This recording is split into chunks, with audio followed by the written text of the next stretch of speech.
عليكم ورحمة الله وبركاته.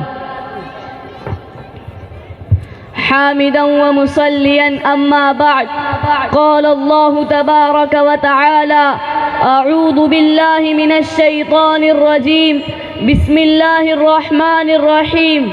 يا أيها الذين آمنوا قوا أنفسكم وأهليكم نارا وقودها الناس والحجارة. اے ایمان والو، اپنے آپ کو اور اپنے اہل و عیال کو ایسی آگ سے بچاؤ جس کا ایندھن انسان اور پتھر کو ہوں گے. حضرات، آج میری تقریر کا عنوان ہے: دنیاوی تعلیم کے ساتھ دینی تعلیم کیوں ضروری ہے.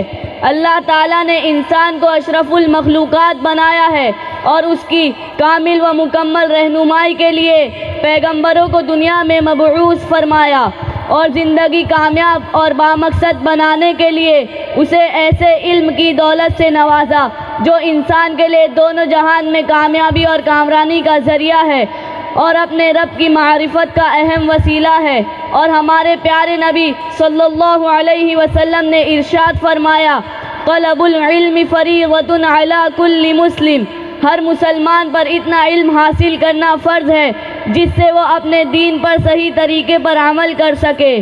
دوستو، اسلامی تعلیمات ہماری پہچان ہے اور ہمیں اس پر عمل کرنے کا پابند بنایا گیا ہے، جن پر دنیا والے بھی رشک کرتے ہیں اور انہیں اپنانے کی کوشش کرتے ہیں.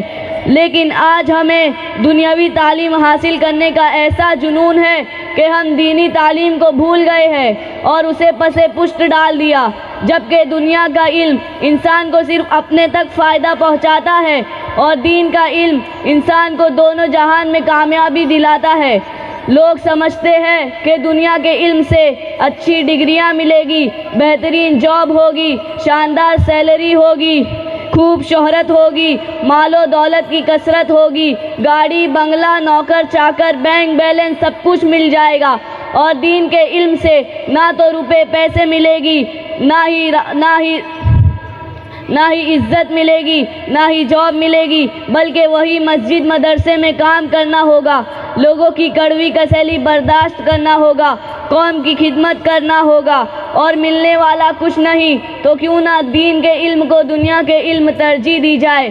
دوستو، دنیا کے علم سے اگرچہ دنیا کی شہرت تو مل جائے گی، لیکن نہ تو زندگی میں چین و سکون ملے گا اور نہ ہی راحت و عزت. اور دین کے علم سے راحت حاصل ہوگی، اللہ کی رضا حاصل ہوگی، عزت ملے گی، حلال اور حرام کی پہچان ہوگی، اچھائی اور برائی، صحیح اور غلط کے درمیان فرق کرنے کی صلاحیت ہوگی، دونوں جہان کی کامیابی ملے گی. اور پھر لوگ اپنا مال، اپنی جان سب کچھ لیے ایسے لوگوں کے سامنے پیش کرنے کو اپنی سعادت سمجھیں گے.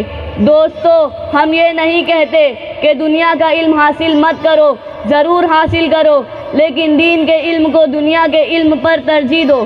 یہ کون سی عقل مندی کی بات ہے کہ آدمی بہترین doctor, engineer, pilot, scientist, graduate بن جائے اور اسے دین کا علم نہ ہو، شریعت کا علم نہ ہو، قرآن اور نماز پڑھنا نہ آتا ہو، اپنے مرنے والوں پر ایصال ثواب نہ کر سکے اور اسے دوسروں کا محتاج بننا پڑے.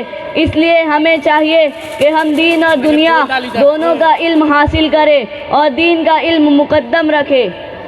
حضرات، اس کے لیے ہمیں ایسے ادارے قائم کرنے ہوں گے جس میں دین اور دنیا دونوں کا علم ہو اور ہم ایک ہی وقت میں بچے کو دین، قرآن و حدیث کی تعلیم دے سکیں. ایسے ادارے جہاں سے بچے حافظ قرآن اور دین کا عالم بن کر نکل رہے ہو، وہی بہترین doctors, engineers, pilot, scientist, graduate, IPS کی ڈگری دے کر نکل رہے ہو. الحمدللہ، واضح محلہ جمعہ مسجد کے ٹرسٹ کے ذمہ دار اس بات کی پوری کوشش اور فکر کر رہے ہیں کہ ہمارے یہاں ایسے ادارے قائم ہو اور اس کے لیے پلان بھی بن کر تیار ہے. بس آپ حضرات سے گزارش ہے کہ آپ وہی صدقوں کا اہتمام کریں اور جب آپ کو آواز دی جائے تو ہم ہمارے قدم سے قدم ملا کر اس کوشش کو کامیاب بنانے کے لیے اپنی آواز پر لبیک کہتے ہوئے شامل ہو جائے. اب میں علامہ اقبال کے اس شعر پر اپنی تقریر کو ختم کرتا ہوں: اللہ سے کرے دور تو تعلیم بھی فتنہ، اللہ سے کرے دور تو تعلیم بھی فتنہ، املاک بھی اولاد بھی جاگیر بھی فتنہ، ناحق کے لیے اٹھے شمشیر بھی فتنہ، شمشیر ہی کیا نعرہ تکبیر بھی فتنہ، وما علینا الا البلاغ۔ ماشاءاللہ، بہت خوب۔ یہ دینی